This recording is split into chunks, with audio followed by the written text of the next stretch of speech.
Rapaz, tu sabe que eu voltei a estudar, né? Tô Tu voltou a estudar agora? voltei aos colégios de novo. Rapaz, meus parabéns. Parabéns, Marcelo. Boa, boa, É boa. tarde, É, a gente quer aprender alguma coisa. isso. Nunca é tarde pra gente voltar a aprender, não é, Marcelo? É muito tempo fora das aulas, muito tempo fora dos colégios. Agora imagine que todas as pessoas da sua idade voltassem à sala de aula, né? Para aprender.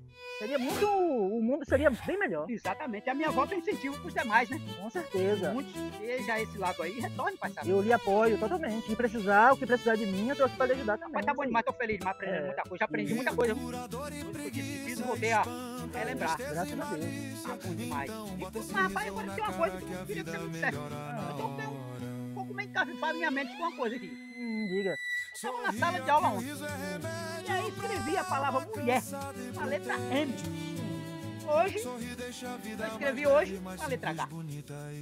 Ai, que burro, dá 0 pra ele.